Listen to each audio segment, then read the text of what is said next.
Welcome back to the Shine Within podcast. Coach Courtney is a life coach and alcohol-free coach who empowers individuals to create positive, lasting change through self-care, mindset shifts, and sustainable habit building. Using her signature frameworks, GRO, gain real outcomes, and LAF, live alcohol free, Courtney helps clients swap what no longer serves them for what truly fuels their growth.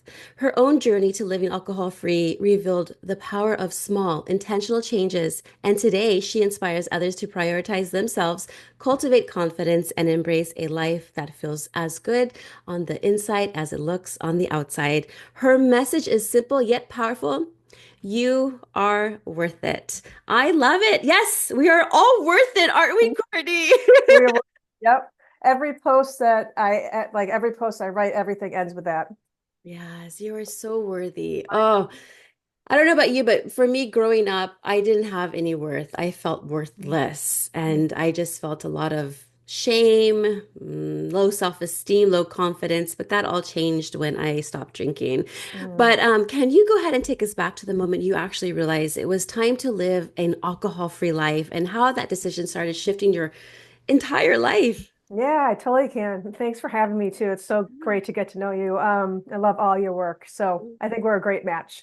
But yeah, so I'm one of five kids, and I'll start just top, to answer your question is one of my sisters passed away, and she gave me a nudge from heaven. And the next day I really did a deep dive in what was available for people in terms of this alcohol thing. So I knew that I wasn't really on the addiction. I'm not on the addiction level or just like on that part of the world. It was more of this, what they call like the middle lane or gray area drinker. In our space, there's different, words, but for me, it was the moderation, um, was causing a lot of anxiety and cognitive dissonance, which I like to say is like the angel and the devil, kind of back and forth. And then this cycle, and I think we all experience a cycle of some kind, regardless if it's addiction, recovery, alcohol free, whatever it might be, also, and whatever the thing is. For us, it was alcohol. For other people, there's other things that are just hard to get a handle on or hard to um, really see that it serves us. And when we get to this point in our life, we know that they don't serve us. But it's hard when we're in a world, especially with alcohol, that it's around all the time. It's glamorized. There's commercials like, okay, well, this is all over the place. And what's wrong with me?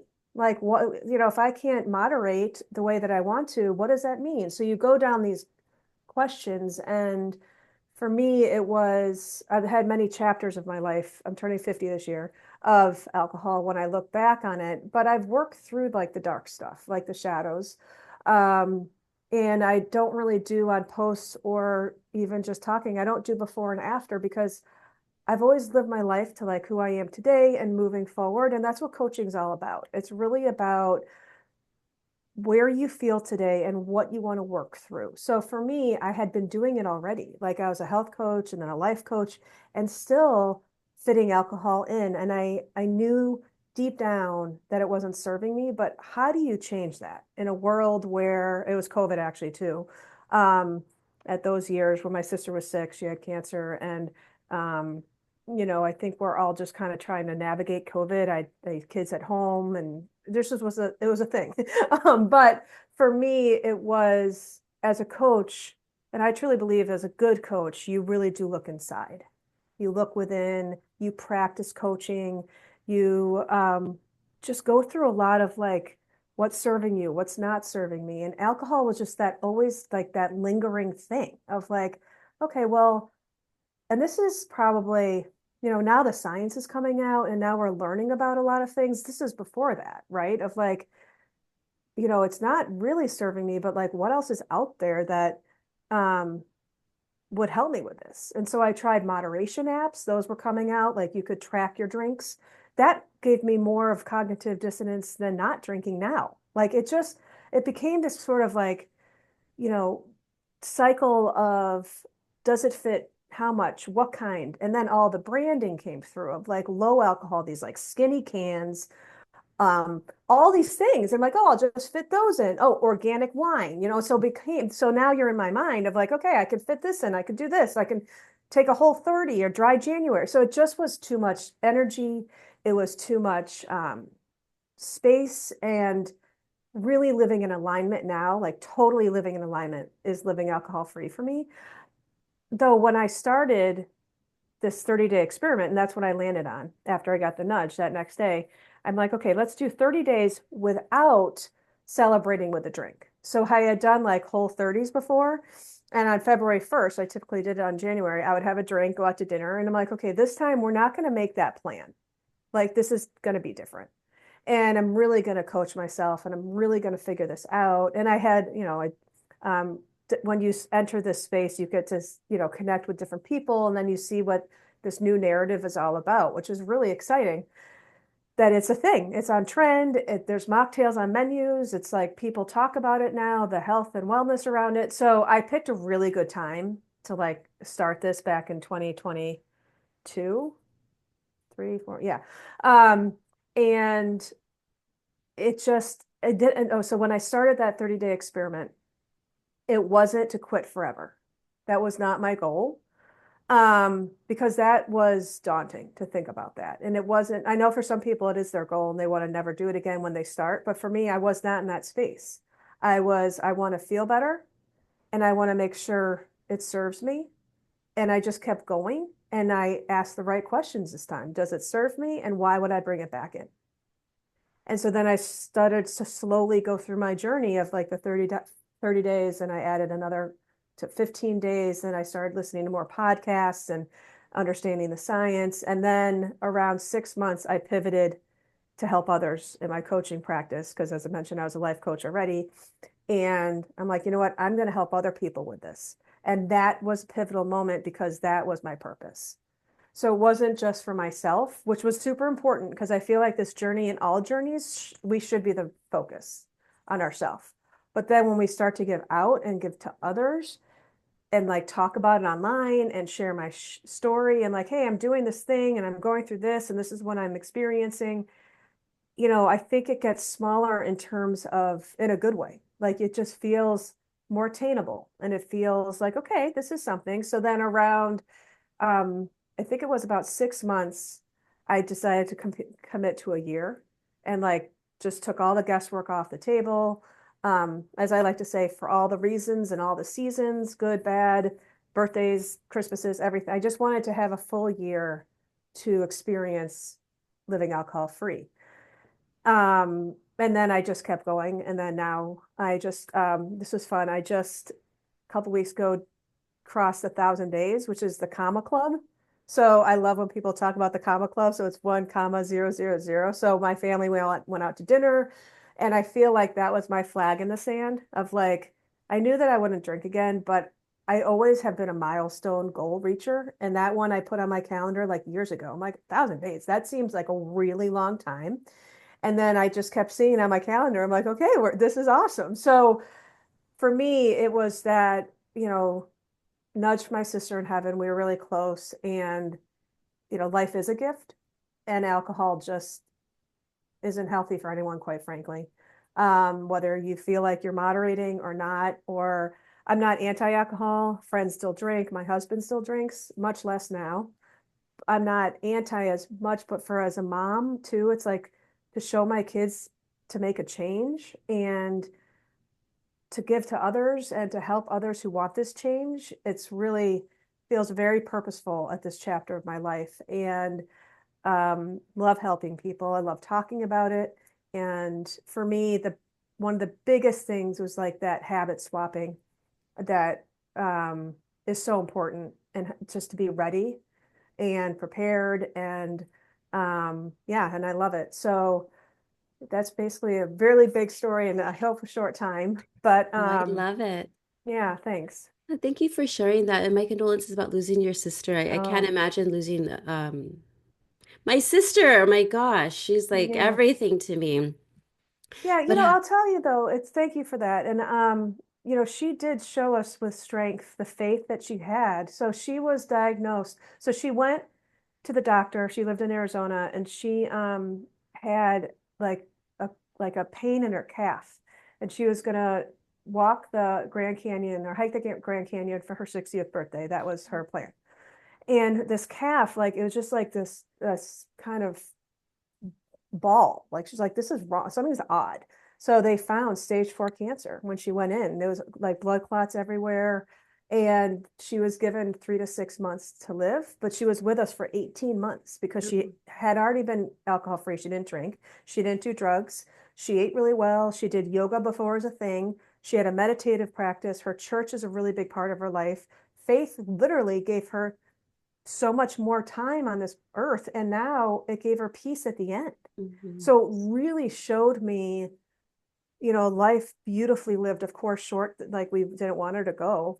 But I feel her all the time, and my faith has grown stronger in a way that feels aligned with me. And just my connection to my dad died when I was 30. And so I have guardian angels. I know death is so difficult, but for me, it's like guardian angels are there for me. And I listen to the signs, and um, all my postings and all my things, you'll see yellow because we had this little like emoji thing with yellow birds and hearts. So like there's always meaning for what I do that helps to get through those hard times. And at the beginning of my alcohol-free journey, that was a big part of it. I'm like, I'm alive and I want to have the healthiest body I can.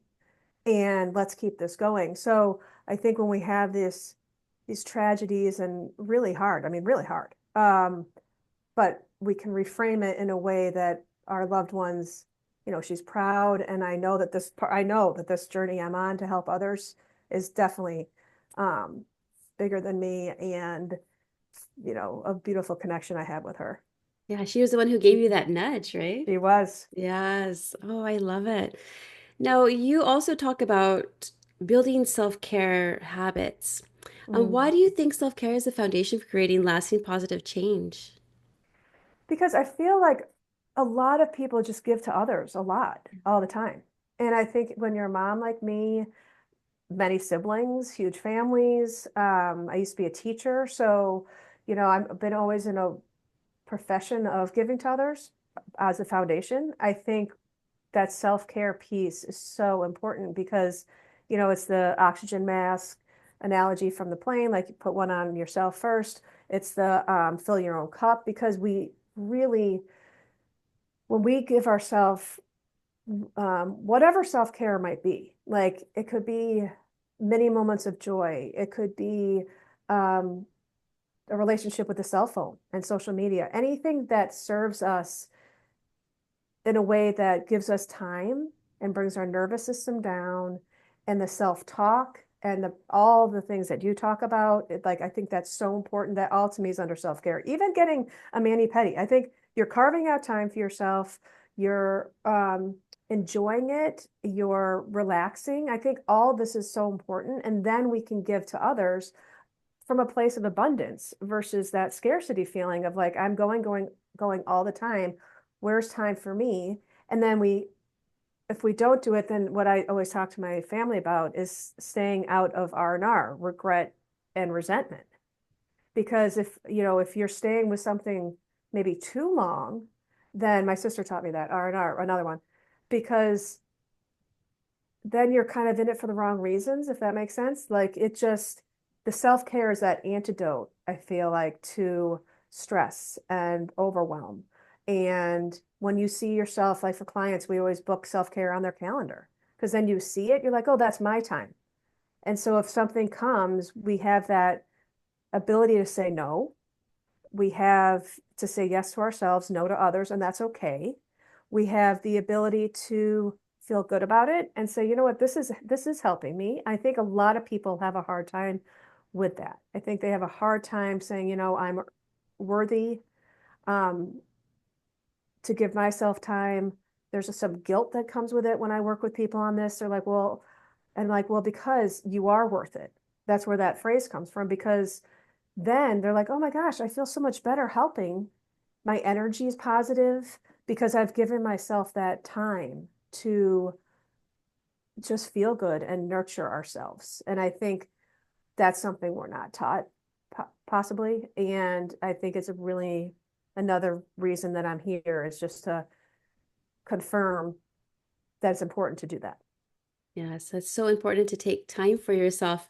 And you're absolutely right about saying no to things that don't align to you because I always say it opens up yeses to things that aligns to your soul and your Mm. purpose. And it's so true. Like I've been saying no to so many things and That's I don't good. feel guilty about it at all. I don't feel guilty. I'm like, because I know it's not for me. Totally. And your intuition will tell you too. You'll get that feeling in your gut, like, I don't know, Gina, that doesn't sound like something you would probably really be happy doing. So that's a no. Yeah, And then, which is really good. right, Yeah. exactly. And I think the alcohol, and again, this is no judgment. I think when we talk about this, I would imagine you feel, we're not judging people that drink or um, anything. Like the shame game's over, in my opinion. Like I bring this up just because if someone had told me that would have been helpful, is that wine is not self-care. And I think at the end of the day, when we have when I used to have a drink of wine or something, it was that like relaxation that, oh, I've had a big day. I deserve this treat or indulgence. And excuse me, we now know that that's not it. It's pouring anxiety into our we're trying to relax, but it's actually in turn not relaxing us. And I think that that's the facade that's put out there by marketers that take a time out, relax. And I just always kind of talk about the fact that there's so many other ways to do self-care and to have that relaxation, that joy, that way of ending the day. But I think for a lot of my clients and people in general, that's part of the pattern of like I work hard, play hard, or I've worked hard all day and this is how I'm going to relax. And so I always invite us to think about the self-care in terms of that relaxation and how else to do it besides alcohol. And that's really how the two kind of come together for me with the self-care and the laugh program. Totally, 100%. Like you mentioned before, it's glamorized out there. You see it on billboards, a beautiful woman with the martini Oh yeah. glass. You see it on commercials. Actually, even on my streaming channels, the only commercial that they actually have on there is selling alcohol. Yeah. It's everywhere. It's And everywhere.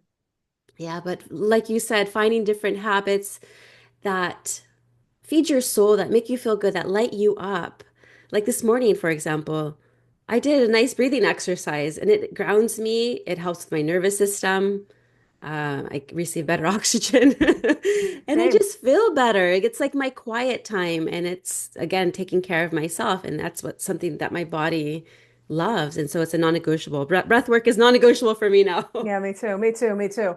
And I feel that when that breath work just comes into play so well for people that are trying to stop drinking or take that break. When those urges come, the breath work is huge because it's like, wait a minute, if I breathe through this, if I have resources like habit swaps or hobbies and other, or even the mocktail products, something, we put that in the mix and then the breath work because the urge goes away.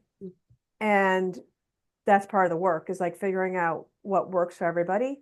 But that breath work is such a grounder. And it's just that, like, okay, let me take a few deep breaths and just cleanse and think. And then it is that.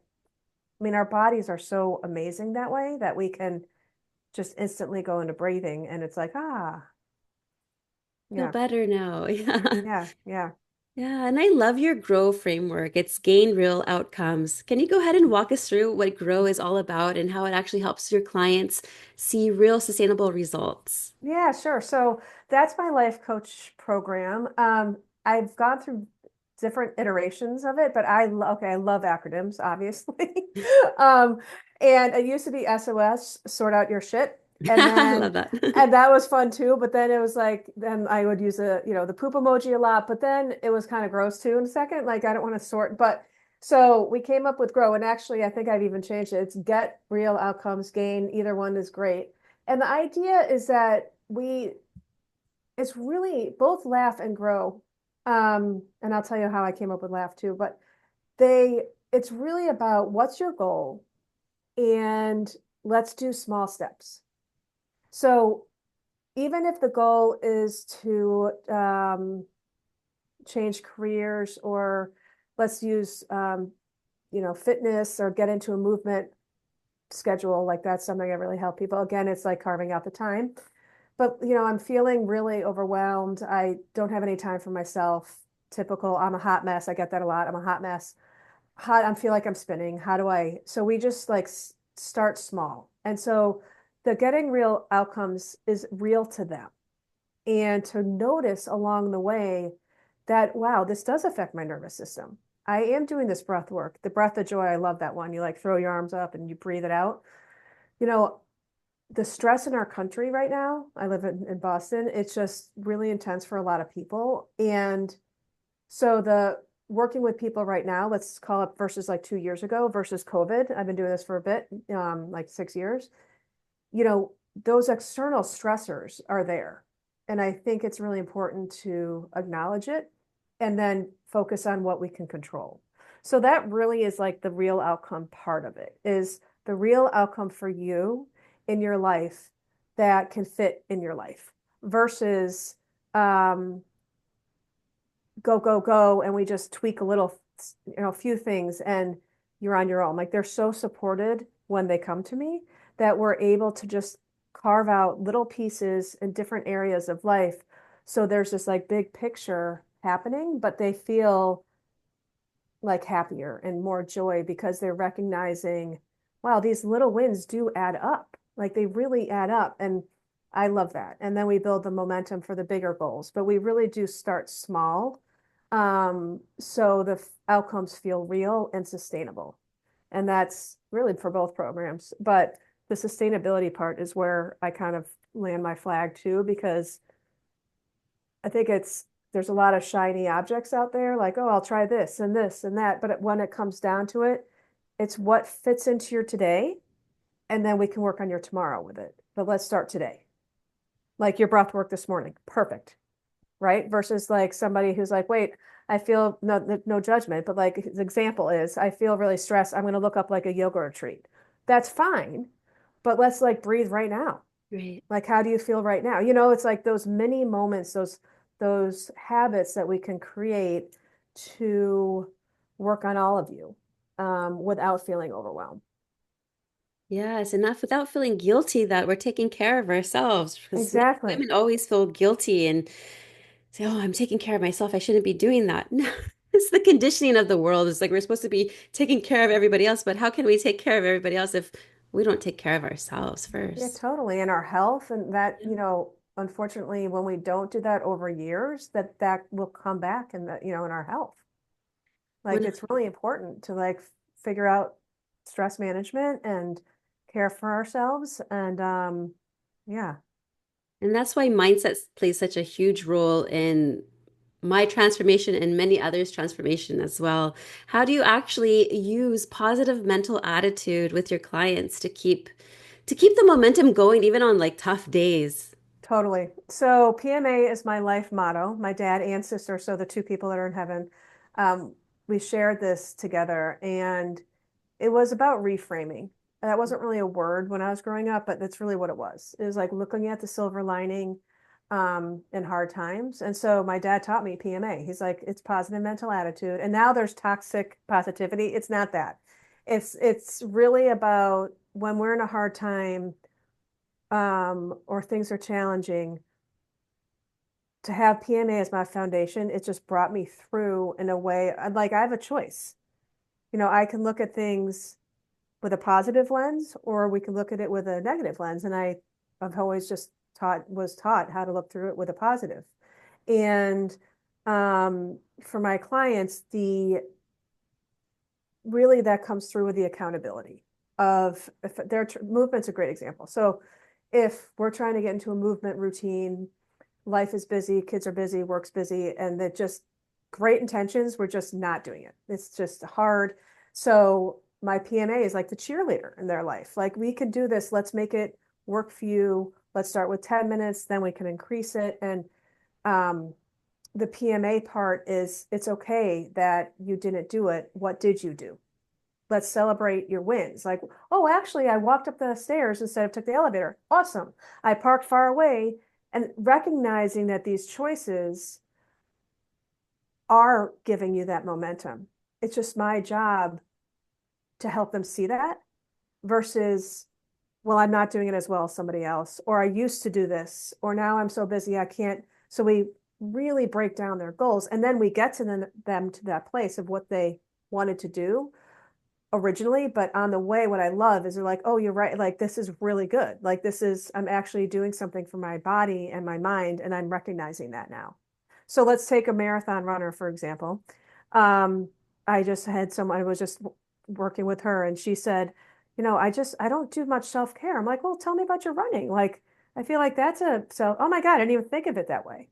So I think sometimes when we don't um, bridge things into this positive space, she just thought of that as work. But I'm like, well, you're with your friends, you're out in nature. Of course, 20, I mean, I've never run a marathon, but we're talking like non-marathon training runs. And she just hadn't seen it that way. And then I'm like, then we worked on self-love and self-compassion, like you work on too. And she's like, so I'm like, the self-love is now how you talk to yourself, like about that. Okay, wow, am doing something for myself. I am worth this. My friends are great. I'm gonna get through. That to me is all PMA. It's how we frame things. It's how we see the silver linings in a hard time, or we just say, listen, I'm strong and I can get through this, even in the most difficult times. So to me, that's what PMA is. It will be my first tattoo someday, I but love it. right now it's just kind of that, and I hold it special to my heart since both my dad and sister and I shared it. And I think there's a point to that. There's a message there that you can find PMA anywhere. You can, for them, they give me signs. And because by the end of the day, even when things are really hard, to have some glimmer of happiness or joy or relaxation, I think is really important. And that's pretty much, yeah, I think that's how PMA fits in. Yeah, expressing gratitude all the Yeah. time. I remember every time in my early sobriety, I mean, I do it every day, don't get me wrong, but in my early sobriety, especially, first thing I did was express gratitude. I would even Mm. time myself for a minute, just saying whatever I'm grateful for that duration of time. And it helped me so much to appreciate life a little bit more and reframe my thoughts and be like, you know what? I don't have to look at it this way. I can look at it as a different way. I don't have to believe what he's saying, she's saying. Sometimes what my mind is saying, I don't have to believe what my mind is saying. Totally. I hear you now. Like that's what it's like whenever I coach my clients to that too, and myself is like when those negative thoughts or that story comes up, be like, okay, I hear you, but I'm not listening to you right now. Right. Right? Like I'm not listening to you right now. Yeah. Yeah. Oh, but going back to prioritizing yourself, because I struggled with this, oh my gosh, like for many, many years. I think until I turned 35 years old, I struggled with it all the time. What advice would you go ahead and give to someone who feels stuck putting everyone first besides Yeah. themselves? Well, I would look at many moments of, I love the many moments. And even if you don't feel like a bigger self-care practice is attainable right now, I would just give yourself like 3 to 5 minutes a day, maybe, or I was going to say a couple times a day, but even just start 3 to 5 minutes because think of it as nourishing. Like, when you eat well or you think about your food, nutrition, nourishing, right? Movement's nourishing. I just put it in the same category of like, jamming to a fun music when you're driving, or what can make me laugh and finding pockets of joy. Like all of those things could be part of the gratitude practice, right? Oh, I was grateful for that moment of joy today. I was grateful for that friend conversation. And those are building into that self-care and making it work for you. So actually, I just wrote a self-care course, and my husband's like, maybe not everyone knows what self-care even means. I'm like, oh, that's a really good point. Like, it's so part of my world Yeah. that I think if we just look at it through the like happiness or joy. I love that. Like I do a whole thing on like find moments of joy or um, moments and then be grateful for them. So I think to the busy person that feels like maybe, you know, they don't have the time for this or it's not a priority right now, I would invite them to think about it and say, you know what is something that I'd like to give myself? Like, what's something that brings me that feeling? Like, I just did a Peloton ride this morning. I love it. It checks off a lot of boxes. That's self-care. Now, I also did a post-ride stretch, which has taken me almost 50 years to get in a routine around that. But that's for my future body and my today body. So I prevent injury, right? I think athletes know how important the stretching is. And a lot of us athletes just weren't taught that when we were growing up. But now it's a thing. My kids, my teenagers, it's definitely a thing to stretch and mobility. But that's a good example of how things evolve. Um, and to take care of our body. So I also like to think about it like, is there things for your body, for your mind, for your spirit? I mean, you could look at the different categories of life and then maybe come up with one or two things for those. So then that just kind of builds like a positive snowball. You know, you do a few things and then you get a snowman and then it's all great. And it's just, and then it's also a good touch point. Like if you know that if something's stressful, like if you have a stressful project or a busy season, then we can do it in a way that honors that. Like, I don't think the whole year has to look the same. There's ebbs and flows, and I live in, snowy country in winter, so that's going to be different for me than the spring. Or um, finding a hobby that is fun. Like, I claim I'm going to try to read every day, but I don't. And that's okay. So I really embrace the times that I can, and reading or just little habits and realizing that those are self-care. And then I think people start to feel much better about themselves because they're like, wow, I am doing things for myself. And so then when we love and care for others, it's feeling good because you also are doing it for yourself and you're, I think sometimes the feeling of having a short fuse, um, that is better when we have our own self-care practices because you know that you've given yourself time and you have more patience and energy for others. Yes, I always tell my kids when mommy's happy, everybody's happy in the Exactly. household. Exactly. And my kid, they totally sense on that, right? They totally do. And then my kids remember, I have a 20-year-old and a 16-year-old, and they remember when they were in those younger ages, I would say, okay, when the volcano is at the eruption, you need to do some breathing. And we don't want it to get up there. We want to like stay here. I drew a picture of volcano and everything. It's the same thing with parenting, really. It's Yeah. like we can have a full day, and if you're drinking and you're pouring the anxiety right back into the body and our mind and I mean, I am so much clearer and like I was pretty patient before, but I think having the stage of kids that I'm at, and we're so close that you're now dealing with some young adult thing and the surrender and letting them figure it out, like that would have been really hard if I was still drinking, I The think. control thing, right? It's like Yeah. trying to control everything, but they Yeah. want to be more independent and they want Yeah. to have a mind of their own. So that's what I encourage, especially my teenager. He's, I don't know, he's an old soul. I think he teaches me actually Mm. some things. And he's just so full of light and love. Mm. But I always ask him, though, what do you think about this? What would you want to do? What are your thoughts? I want him Yeah. to get involved. I want him to share his opinions because his voice matters to me. Yeah. Old Gina probably when she was drinking, be like, nope, it has to be this way or no way. I was so into my ego back then, but I have so much more compassion for others as well. Yeah, that's beautiful. That's so true. And it's so, when I think about we don't know what we don't know. Yeah. And that's one of them. I'm like, what do you mean? Like, I thought I was paid, but now the clarity, it's true. Like, people always, like, when I know clients come to me or friends are like, yeah, I always hear about these people not drinking anymore. There's this clarity. I'm like, it's true because your fog is gone, your patience is there. Your ego is checked at the door. It's about, I mean, the fulfilling life. Um, it's through the roof. I mean, and that to me is like, part of I don't want to drink again. Mm-hmm. But that is the momentum builder of laugh, of living alcohol free, of this, like, it feels better. Everything Mm-hmm. feels better. Um, and I think it just shines when it comes to parenting. Speaking of shine, so you love acronyms. I love acronyms too. My shine is actually an acronym. My transformation Oh, shine process. It's sobriety, healing, inspiration, nurturing, and empowerment. And it's interesting because I just lost my train of thought. I was going to say something important. I'm like, don't forget, Gina. This is cool. no, no. It was something about. It'll come back to me. But Okay, I wanted. Oh yes, I see. Right when I say it's going to come back to me, it's going to come back to me.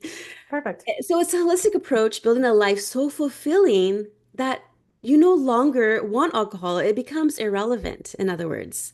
And that's what I think that you're doing too. It's like you're Totally. helping your clients build a life so fulfilling and loving with compassion and grace that they're like, you know what? I come first and I don't need anything that no longer serves me anymore. Exactly. I love it. Yeah, acronyms. Yeah, it's a great one.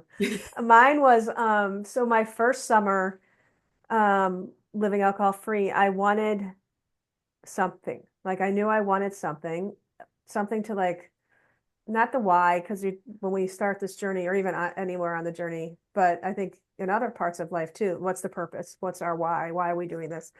And for me, back then it was alcohol-free lifestyle, AFL. I think it's still a term, but that's what I kept seeing in my feeds, AFL.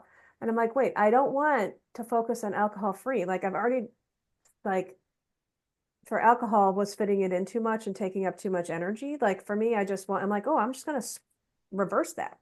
I'm going to put living alcohol free. So I could figure out the living and that just became, and then now it's my brand and my life. And it's a big part of my life. And, but yeah, it's putting the living first.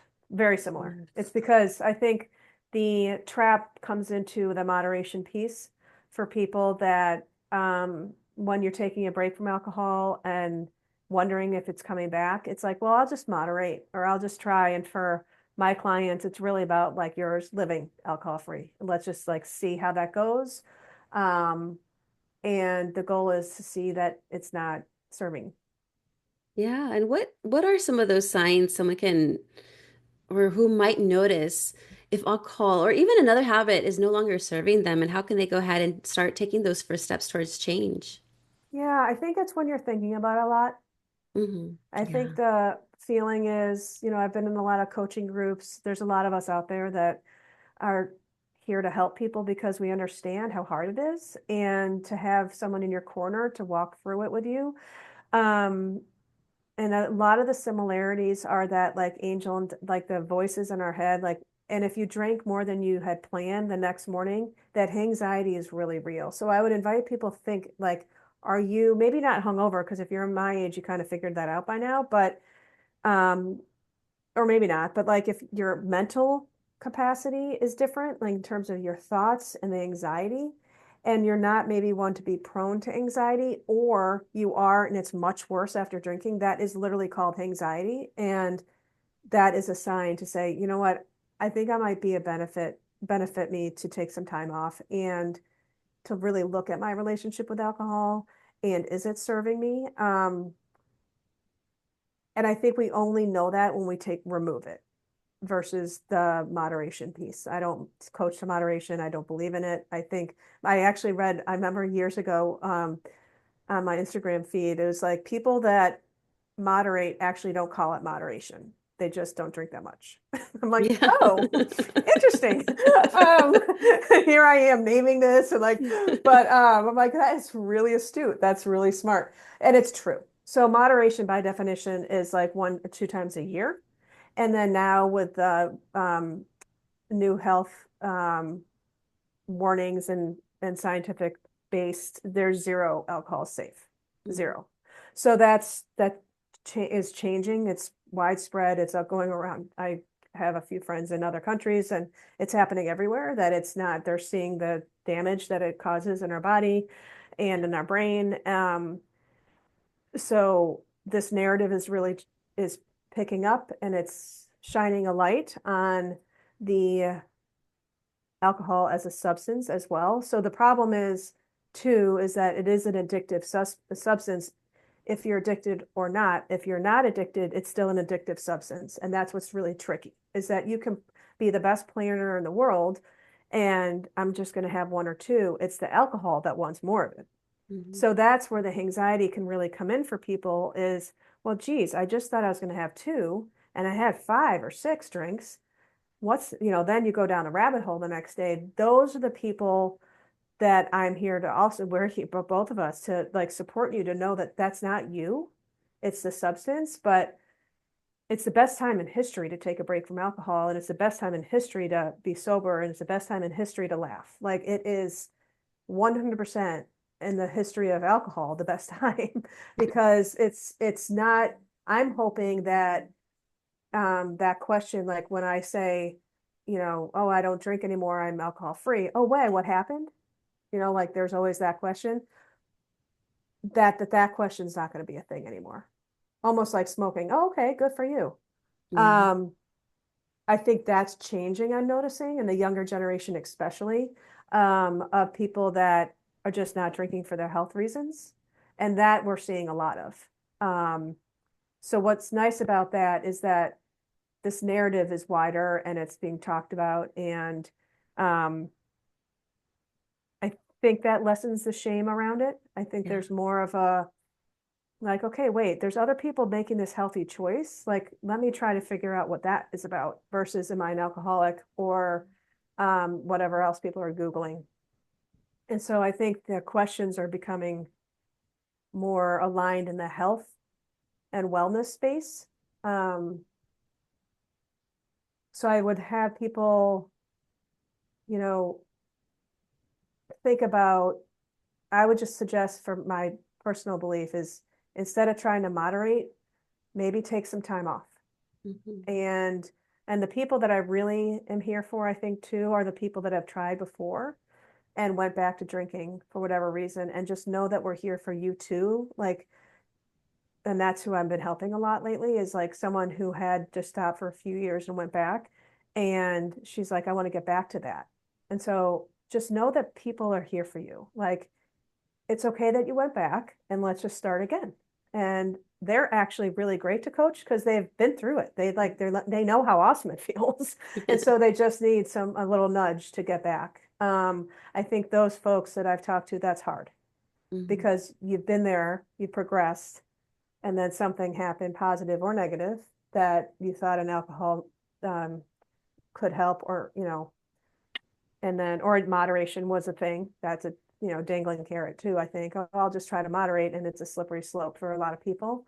Um, so just to know their space and others, and you're not alone if you went back to drinking.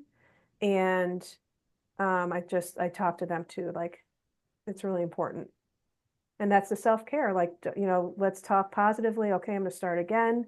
I know I can do this. Um, I believe in myself. I'll find the right tools and resources and support instead of that like negative shame game. That's really difficult. Right.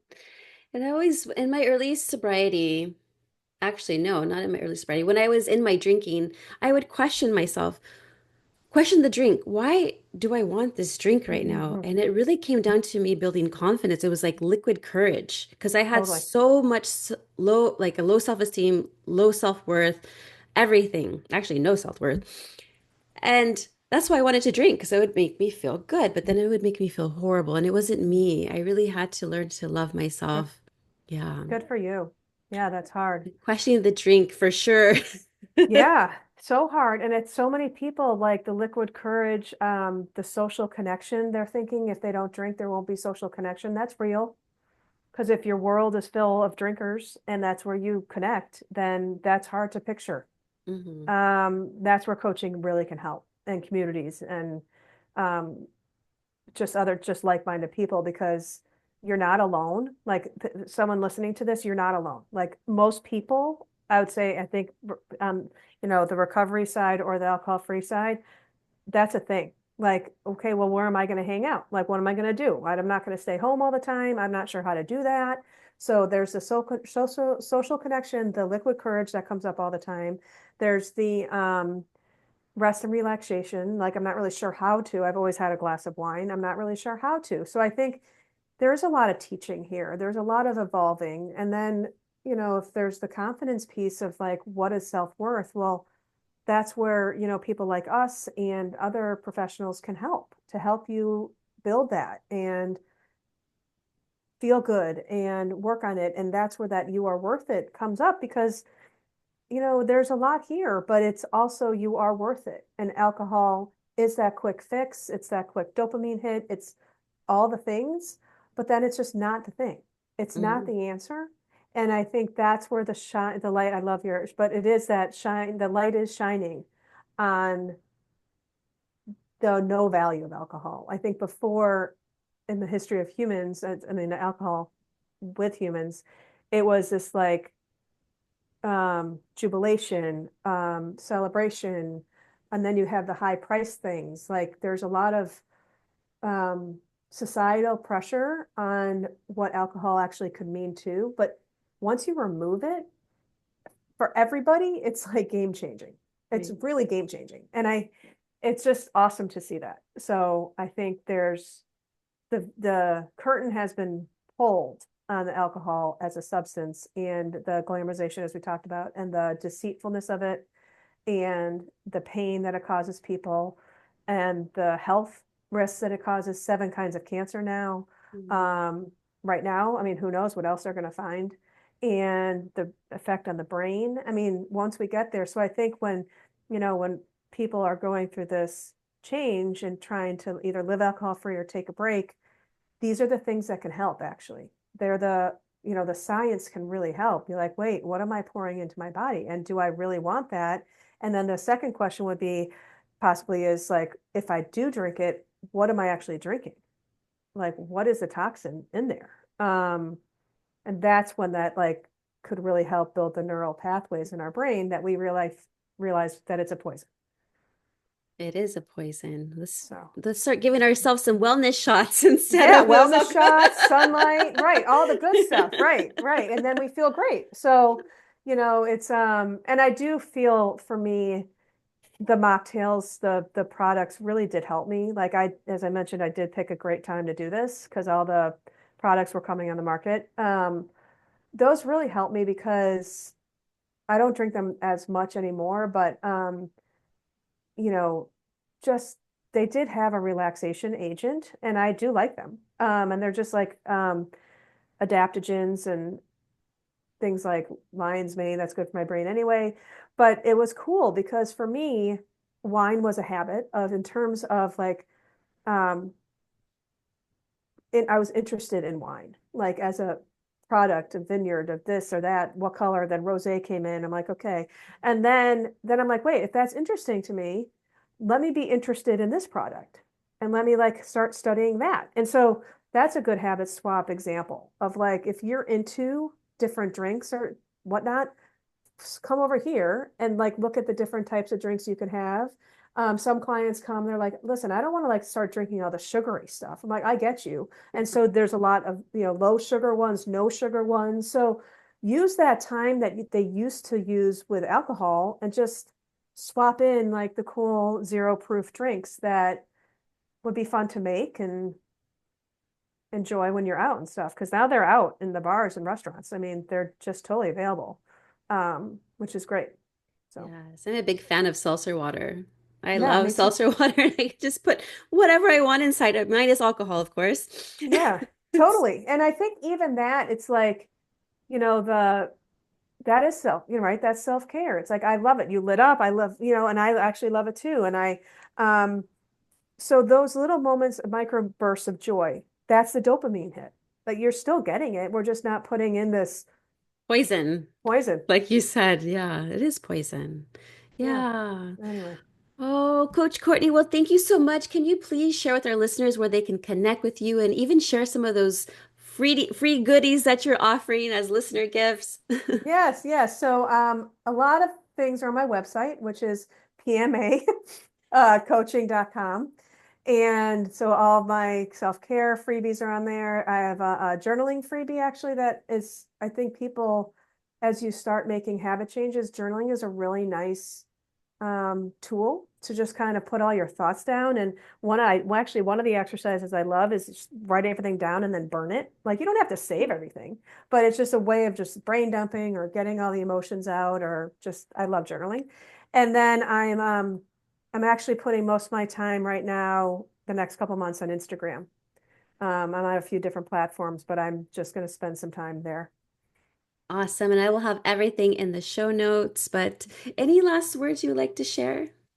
Yes, you're worth it. Yes. Yes. Remember, you are worth it. Remember, you are worth it. I know it's just so important. And as you said earlier, like our gut, our instinct tells us things.